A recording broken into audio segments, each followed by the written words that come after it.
Maraming suliranin ng tao sa kanyang buhay sa mundong ito. Marami rin ang nagpipilit na ihanap ang mga ito ng lunas sa sarili nilang pamamaraan. Ngunit alin ang tamang lunas? Ano ang sinasabi ng Biblia upang maging maayos at matuwid ang pamumuhay ng tao? Inihahandog ng Iglesia ni Cristo ang palatuntunang ito ang payo.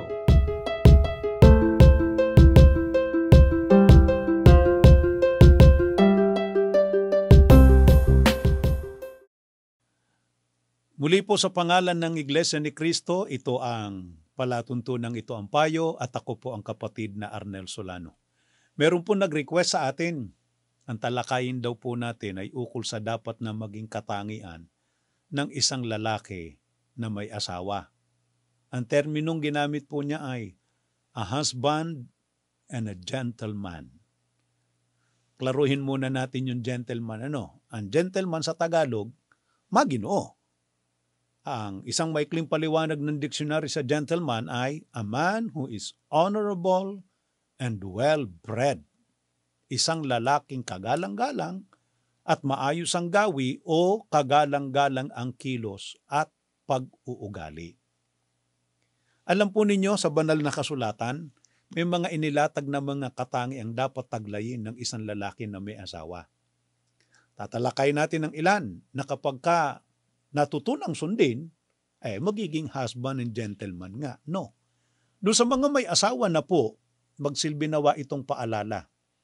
Doon naman sa mga nagbabalak mag-asawa, eto na ang mga katangian at pananagutang dapat ninyong matugunan kapag kayo ay nag-asawa na. Doon naman sa panig ng mga babaeng nakikinig, siguro yung nag-request ay babae nga, Kung may asawa na, maaari po ninyo itong ipaalaala sa inyong asawa. O kung mag-aasawa pa lang, pwede itong maging pamantayan para makilala ninyo ang inyong magiging asawa. Simulan natin. Ano nga bang isa sa katangiang dapat taglayin ng isang lalaking may asawa? Pakinggan po ninyo ang pagtuturo ni Apostol Pablo, Efeso 5:28 hanggang 29. Ito po ang maliwanag na sinasabi niya. Gayon din naman, nararapat ibigin ng mga lalaki ang kani-kanyang sariling asawa na gaya ng kanilang sariling mga katawan. Ang umiibig sa kanyang sariling asawa ay umiibig sa kanyang sarili, sapagkat walang sino man na napuot kailanman sa kanyang sariling katawan, kundi kinakandili at minamahal, gaya naman ni Kristo sa iglesia. Ano pong isa sa mga katangian ng lalaki na may asawa? Ang sabi po sa atin, nararapat ibigin ng mga lalaki ang kanya-kanyang sariling asawa na gaya ng kanilang sariling mga katawan. Sa puntong ito, dapat pong alalahanin na yung binabanggit na ibigin, yung pag-ibig, hindi lamang isang romantikong damdamin, kundi yan ay isa ring pangako o isang commitment. Paano po ang paghahayag ng pag-ibig at pagmamahal? Narito pong ilan na makatutulong para magawa yan. Una, dapat isagawa ng lalaki yung mga mumunting paghahayag ng pagmamahal para sa kanyang asawa. Yun bang pagiging thoughtful? No. Halimbawa, pagbibigay ng mumunting mga bagay na nagpapasaya sa asawa. Tanong po sa mga may asawa, ano huli ninyong naipasalubong sa asawa ninyo? O kailan kayo huling nagdala ng pasalubong sa inyong kabiyak? Baka nalilimutan na yan. Inuulit namin, hindi pinakikiramdaman lang yung pag-ibig, inihahayag po yan. Ikalawa po, dapat marunong ang lalaking may asawa ng paghahayag ng pag-ibig sa pamamagitan ng pananalita o kung tawagin ay words of endearment. Ito raw yung walang katapusang panliligaw ng lalaki sa kanyang kabiyak. Tanong uli, kailan ninyo huling sinabi ang salitang I love you sa asawa nyo? Pwede rin naman kasing gawin yan sa pamamagitan ng tawag sa telepono o kaya sa text, love notes, di ba? Iba pang paraan. Kung may nakikinig ngayon na nasa opisina at hindi nasabi yan sa kanyang asawa, message nyo na. Sabihin nyo lang, love you. Makikita ninyo, masarap yung sa pakiramdam ng kabiyak, di ba? Eto pa, ano na ba tawag ninyo sa asawa nyo ngayon? Baka nung magkasintahan ay Han. Baka ngayon ay Hoy. Wala na yung lambing. Sabi nung isa, hindi, ang tawagan namin dati, sweet. Tamis, sweet. Ngayon, nauwi sa sutsut. Wag naman. Diba? Wag aalisin yung lambing. Ikatlo, kailangang marunong ang lalaki ng tapat na pagpuri sa mga mabubuting bagay na nagawa ng asawa o gumamit ng mga words of appreciation and praises. Ano ba, kailan ninyo huling nasambit ng salitang thank you sa asawa nyo?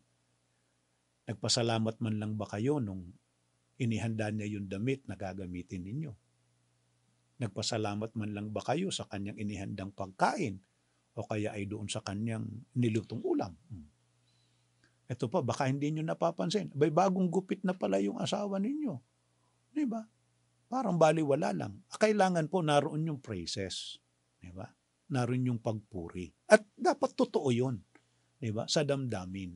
At hindi raw po dapat isipin ng lalaki na, alam na ng asawa ko yan. Kaya nga pinakasalan ko eh. Alam nyo, kailangan sinasabi, sinasalita yung pag-ibig. Dahil hindi naman manghuhula yung pinakasalan mo. Di ba? Ano pa ang dapat na maging katangian ng isang lalaking may asawa? Ang sabi ng talata, sabi sa Biblia kanina, kinakandili at minamahal ang asawa. Ang pagkandili po ay maihahayag naman sa pamamagitan ng pagpapatibay o pagbibigay ng mga pangangailangan ng kanyang kabiyak. Kaya, sa mga may asawang lalaki, paalala po ulit ito sa atin. Sa mga binatang nakikinig, ay dapat ninyong maunawa ang kasama ito sa inyong magiging pananagutan kapag kayo ay nag-asawa na. Ano po bang ilan sa pangangailangan na yan na kailangan kayang ipagkaloob ng asawang lalaki? Una, physical needs. Dapat ipagkaloob ng lalaki ang pangangailangan ng asawa sa bahaging yan. Gaya ng itinakda ng Diyos na mababasa po natin sa Genesis 2:24 na ganito ang nakasulat. Pakinggan nyo. Dahil dito iiwan ng lalaki ang kanyang ama't ang ina at magsasama sila ng kanyang asawa at sila'y magiging isang laman. Alam nyo, may mga pag-aaral na nagsasabing ang isa sa nagiging malaking problemang bumabangon sa pagitan ng mag-asawa ay ang ukol sa ugnayang pisikal at sexual. Kaya para yan ay maiwasan, kailangan may sapat na kakayahan ang lalaki na yan ay masapatan. Ikalawa, kailangang maibigay ng lalaki yung material needs. Kasi sa Biblia, sa unang Timoteo 5:8, may ganito pong aral o atas sa mga lalaki. Datapot kung ang sino man ay hindi nagkakandili sa mga sariling kanya, lalong-lalo na sa kanyang sariling sambahayan, ay tumanggi siya sa pananampalataya at lalong masama kaysa hindi sumasampalataya. Ang lalaki po, ang siyang provider at breadwinner. Kailangan niyang i-provide yun. Dahil pagka hindi, sabi ng Biblia, mas masama siya sa hindi sumasampalataya. Ano yung kailangan na yon ng kabiyak at ng pamilya? Bahay, yung matitirhan. Pagkain, edukasyon ng mga anak, panustos sa mga basic necessities sa kanilang tahanan at sa kanilang buhay, at marami pang iba. Kaya, kapag wala pang matatag na hanap buhay, sapat na pinagkakakitaan, huwag munang mag-asawa. Ano po? Kung may asawa na, kailangan maging masipag para maibigay yan. Ano pa kailangan ibigay? Yun pong tinatawag na emotional needs. Sa unang Pedro, sa 3:7, inilalarawan po yung dapat na maging pagtrato ng mga lalaki sa babae. Ganito po, Gayon din naman kayong mga lalaki, magsipamahay kayong kasama ng inyong asawa ayon sa pagkakilala. Napakundanganan ang babae na gaya ng marupok na sisidlan. Ang paglalarawang ito sa babae, tulad anya ng marupok na sisidlan. Ay huwag ipagkamali na dahil sa mumurahin o mababang uri. No. Hindi, sa malimit na sitwasyon, ang marupok na sisidlan ay mas maselan. Mas maganda. Kaya dapat mas maingat ang paghawak o pagtrato. Kaya dapat maipadama sa babae yung feeling of security. Yung damdaming ligtas siya, panatag siya sa piling ng kanyang asawang lalaki sa paraang maramdaman ng babae na maaasahan niya at masasandigan niya ang lalaki. Yun ang gentleman. Di ba? Susunod, yung spiritual needs. Ang asawang lalaki ang dapat nakakitaan ng matinding paninindigan pagdating diyan, lalo sa larangan ng tamang paglilingkod sa Panginoong Diyos. At yan merong halimbawang itinuro ang Biblia na mababasa natin dito sa Josue. Sa 24, ang talata po ay 15. Ganito ang itinuturo sa atin ng banal na kasulatan. Ngunit ako at ang aking sambahayan ay patuloy na maglilingkod sa Panginoon. Maliwanag po yan. Ipinanukala ng Diyos na ang Ama ang maging espiritual na pangulo ng kanyang pamilya. Ang asawang lalaki at ama ng sambahayan ang siyang pinakapastol ng tahanan. Kaya inaalagaan niya ang espiritual na kapakanan ng kanyang sambahayan. So, marami po yan, no? Kailangan ma-provide lahat ng yan. Ano pa ang dapat na maging katangian ng lalaking may asawa para maging a husband and a gentleman? Balikan natin itong nasa unang Pedro. Sa 3, ang talata po ay 7. Kayo namang mga lalaki, pakitunguhan ninyong mabuti ang inyo-inyong asawa. Napansin po ninyo, dapat pakitunguhang mabuti ng lalaki ang kanyang asawa. Isa yan sa katangian ng pagiging maginoo o gentleman. Bagaman ng lalaki ang pangulo ng asawa, siyempre siya may poder sa pamilya, di ba no? Pero hindi nangangahulugang mag-aastak kang parang Panginoon. At mababa ang magiging pagtrato sa asawang babae. Kasi ang bilin, pakitunguhang mabuti ang asawa. Kaya dapat ay mabuti yung pakikitungo, hindi itinuturing na mas mababa yung babae. Kaya wag ituturing ang asawa na katulong. Wag pipintasan sa madla ang asawa. Hindi ho dapat yun. Kailangan pakitunguhang mabuti.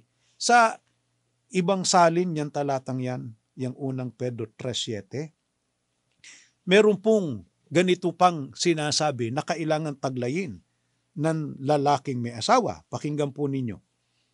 Mga lalaki, sa ganoon din namang paraan, maging maunawain kayo sa inyo-inyong asawa. Maunawain. Understanding. Bawal po yung under desire. Ang kailangan po, understanding. Wala naman daw masama at walang mawawala kung paminsan-minsan, nagpapatalo ka sa argumento, no? Alang-alang sa kapayapaan at kapanatagan ng pagsasama. Dapat mahinahon. At kung pwede naman, matyagan niyang palampasin yung mga kabiglaanan ng kanyang kapyak sapagkat wala nang higit pang nakayayamot sa isang babae, sabi nga, kundi yung siya ay pakitunguhan sa pamamagitan ng galit. Hindi dapat yun Ano kailangan? Kailangan maunawain na sasaling ng Bibliang Sambayan ng Pilipino, ang itinumbas po dyan ay ganito. Pakinggan ninyo, unang Pedro rin, 3:7. Kayo namang mga lalaki, magsama kayong mamuhay ng mahinahon ng inyong asawa. O, mahinahon. Yung mahinahon, hindi magagalitin. Di ba? Kaya, hindi marapat na maging magagalitin. A gentleman is an understanding person. Sabi nga, di ba? Mahinahon, kalmado, di ba? Maginoo. Ano pa katangian ng isang husband and gentleman? Basahin natin. Colosas 3, ang talata naman po ay 19. Pagtuturo pa rin po ni Apostol Pablo ang ating pong sangguniin. Mga lalaki, ibigin ninyo ang inyo-inyong asawa at huwag kayong maging mapait sa kanila. Ang sabi po ay, huwag maging mapait sa asawa. Ano ba kabaliktaran ng mapait? Matamis. Kaya dapat sweet. Di ba? Paano hindi magiging mapait? Biblia rin ang ating pasagutin. Diyan din po sa talatang iyan. Dito lang sa Saling Magandang Balita Biblia. Ito po pagtuturo, Colosas 3:19. Mga lalaki, ibigin ninyo ang inyo-inyong asawa at huwag silang pagmamalupitan. Kanya? Huwag pagmamalupitan. Kaya huwag mananakit ng asawa. Alam nyo, hindi yan sinaktan ng magulang. Di ba? Tapos, bakit mo siya pagmamalupitan? Masasabi ba, gentleman, kung ang ginagawa ay nakasasakit sa kabiyak? Di ba? Kaya hindi dapat pinagbubuhatan ng kamay ang asawa. Iningatan ng magulang yan. Ingatan mo rin. Ako po hindi ko sinasaktan. Baka hindi mo sinasaktang pisikal. Pero baka pinahihirapan mo naman emosyonal. Di ba? Ang battering ay hindi lang physical. Meron ding emotional. Pero pang psychological nga eh. Masama rin po yung ganun. Di ba? Sabi nga, mas madali raw malimutan yung bugbog sa katawan. Yung hilom daw ng sugat sa balat, yung sugat daw sa balat, naghihilom. Pero yung pilat, yung sugat sa damdamin at isipan, hindi. Huwag natin payagan na magkaganon. Ano? Sa isa pang salin ng Biblia, dyan din sa Colosas 3:19, may ganitong sinasabi tungkol po dyan sa huwag pagmamalupitan, huwag maging mapait sa asawa.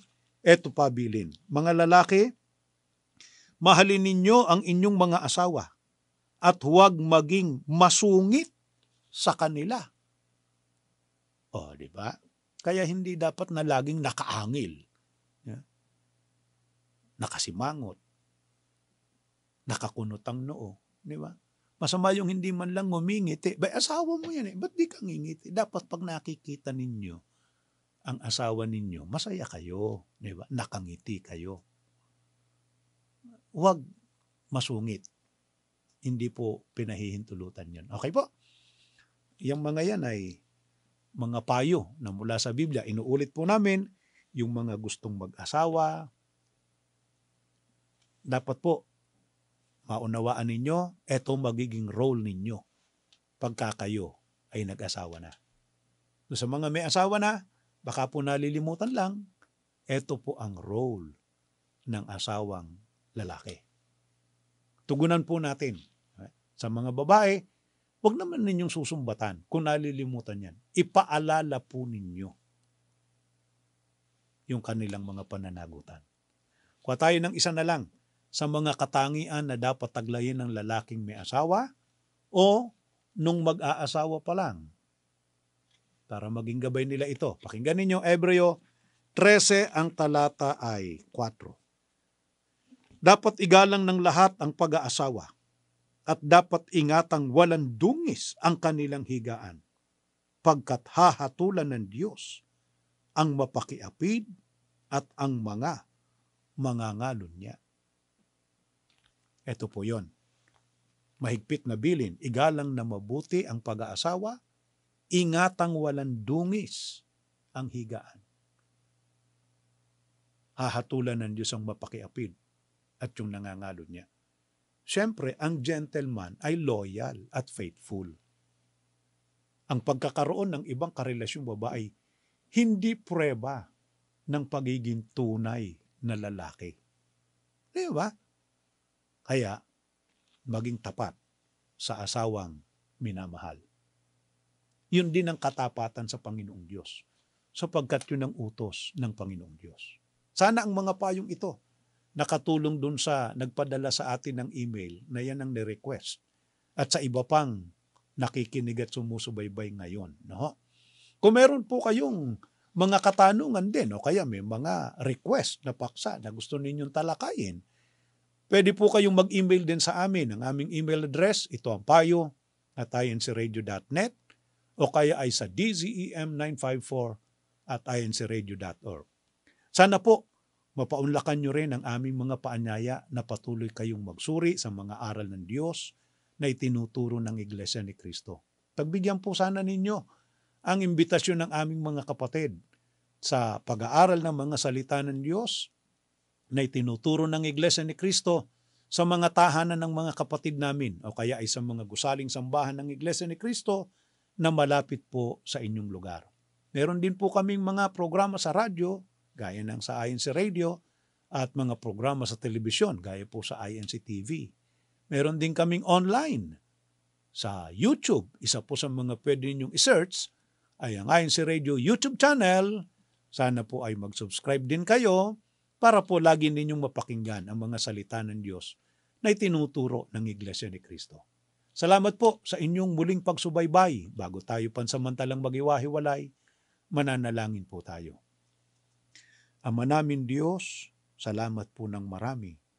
Muling nagamit ang palatuntunan ito para ituro ang iyong mga salita, para maging gabay ng bawat isa, para maging maayos ang pamumuhay, pagdadala ng pamilya, ang mga relasyon ng mag-asawa, para po maging panatag kami sa aming pakikipagbaka sa mundong ito. Kung magulo man ang kapaligiran, sana sa bawat tahanan, sa bawat sambahayan, makasumpong ang bawat isa ng kapanatagan. Tulungan mong makasunod ang bawat isa sa iyong mga salita para maging karapat-dapat sa pagmamana ng iyong pagpapala. Pakialaala po pati na ang mga sambahayan. Ibigay po ang mga pangangailangan, lalo sa panahong ito ng matinding kahirapan. Panginoon po naming Jesus, sa iyo man po nananalangin kami para muling makiusap. Ipamagitan mo po sa Ama ang aming mga panalangin. Ipagkaloob ng Amang aming mga kahilingan dahil po sa iyong tulong at pag-alalay sa amin. Ama namin Diyos, sa muli naming pagtawag sa iyo, muli naming ipinakikisuyo, ingatan mo po ang iyong buong iglesia sa pangunguna ng aming tagapamahalang pangkalahatan, ang kapatid na Eduardo Manalo. Patuloy mo silang proteksyonan, alang-alang sa kapakanan ng iyong bayan, at maihatid kaming lahat sa nalalapit po naming kaligtasan. Umaasa na po kaming pinagpala mo na kaming lahat. Hinihiling po namin ito sa pangalan po ng aming Panginoong Hesukristo. Amen. Sumayin niyo po ang mensahe ng ating palatuntunan sa araw na ito. Maraming salamat po sa inyong pagsubaybay. Hanggang sa muli, sumaatin nawang lagi ang mga biyaya ng ating dakilang Diyos.